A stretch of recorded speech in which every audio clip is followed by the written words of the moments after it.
যেই নবজাতক জানতোই না যে পৃথিবীতে আসার পরে তার বাবা তাকে আর কোলে নিতে পারবে না, সে কাউকে বাবা বলে ডাকতে পারবে না, ওর কি দোষ ছিল?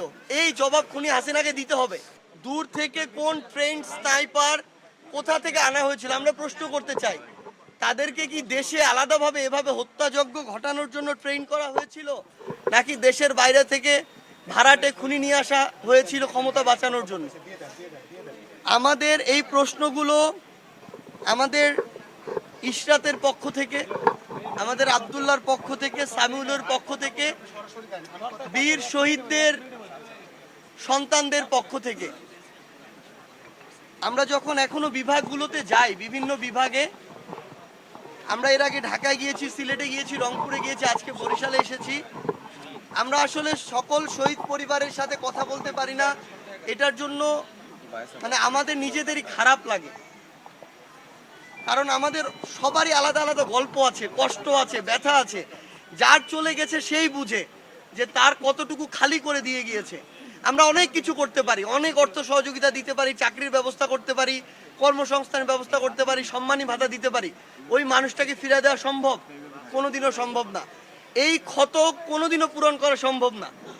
আমাকে খুনি হাসিনার এবং তাদের দোসরদেরকে এই জবাবটা দিতে হবে যে এই ইশরাত, আব্দুল্লাহ, সামিউলরা কাদেরকে এখন থেকে বাবা বলে ডাকবে, কাদেরকে কাদের কোলে বাবা বলে উঠবে, কারা দায়িত্ব নিয়ে তাদেরকে একদম বাবার মতো করে সারা জীবন আগলে ধরে রাখবে, এই দায়িত্বটা কারা নিবে?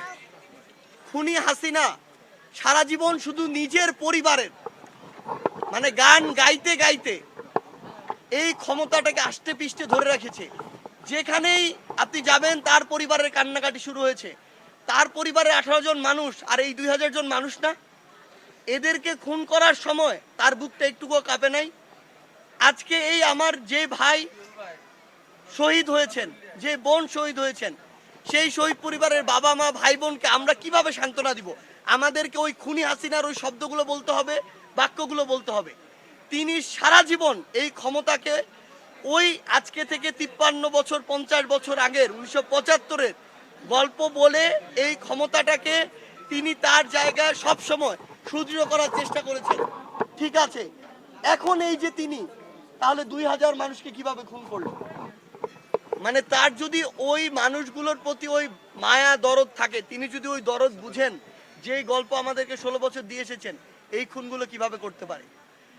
কেউ যদি, আমরা আমাদের জায়গা থেকে স্পষ্ট করে একটা জিনিস বলি, এই খুনের বিচার না হওয়া পর্যন্ত বাংলাদেশে খুনি হাসিনা এবং তাকে যারা খুনি হাসিনা বানিয়েছে তার দোসররা, তাদের এই বাংলাদেশে যেই রাজনৈতিক প্ল্যাটফর্মকে সামনে রেখে তারা এই কাজগুলো করেছে, তাদের আসলে কোনো অধিকারই নাই এই বাংলাদেশে সেই প্ল্যাটফর্ম নিয়ে চলার।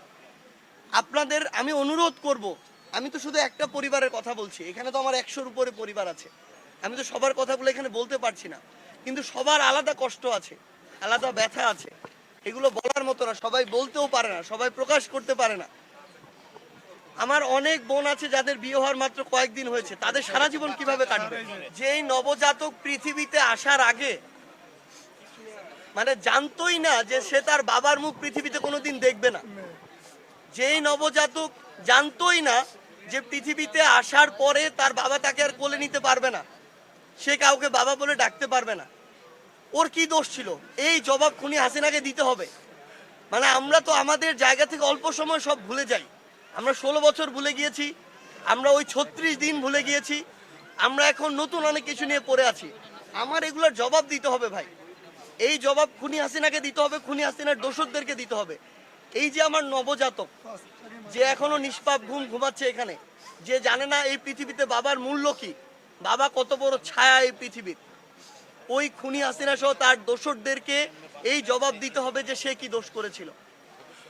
এই বিষয়গুলোর সমাধান না হওয়া পর্যন্ত, একটা যৌক্তিক বিচার না হওয়া পর্যন্ত এই বাংলাদেশে তাদের পুনর্বাসনের কথা যারা বলে, আমরা মনে করি খুনি হাসিনা একটা ক্ষমতা পিপাসু লোভী ছিল, তারা আরেক ধরনের ক্ষমতা পিপাসু লোভী। এই বাংলাদেশে তাদের বিচার হওয়ার প্রশ্নে কারো একটা কথা হওয়া উচিত না, তাদেরকে পুনর্বাসনের প্রশ্নে তাদের পক্ষে কারো সাফাই গাওয়ার কোনো প্রশ্নই আসে না। আমরা এটা আমাদের জীবনের বিনিময়ে হলেও করতে দিব না।